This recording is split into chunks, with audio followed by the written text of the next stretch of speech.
ഇപ്പൊ ഇന്നലെ തന്നെ വന്നത് നേപ്പാളിൽ നിന്ന് വന്ന അടക്കം ജൻസിക്കാര് തെരഞ്ഞെടുക്കുന്നത് 75 വയസ്സായ ആളെയാണ് അതില് അപ്പൊ അത് കുഴപ്പമില്ല.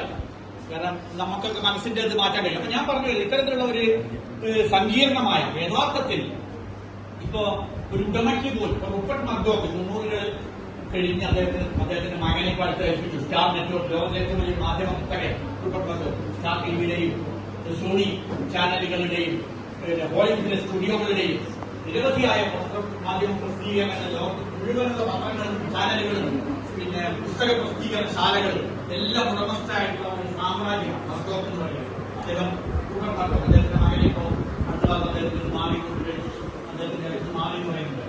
അപ്പോ ആ റുപ്പർട്ട് മർഡോക്കിന് പോലും ഇതിനെ ഒരു വ്യക്തിക്കോ അല്ലെങ്കിൽ ആ ഒരു അതിന്റെ അധികാരത്തിന് പോലും സ്ഥാപിക്കാൻ ഇതിന്റെ നിയന്ത്രണം കഴിയാത്ത രീതിയിൽ അവരെ തന്നെ വിഴുങ്ങുന്ന രീതിയിൽ ആശയങ്ങൾ സ്വയമാവുകയാണ്. അതുകൊണ്ടാണ് ഇന്ന് ഡാറ്റ ക്യാപിറ്റലിസം എന്ന് പറയും. ഇപ്പൊ ഞാൻ നേരത്തെ പറഞ്ഞ ബിഗ് ടെക്കുകളാണ് ആമസോൺ, ഗൂഗിൾ, ഫേസ്ബുക്ക്.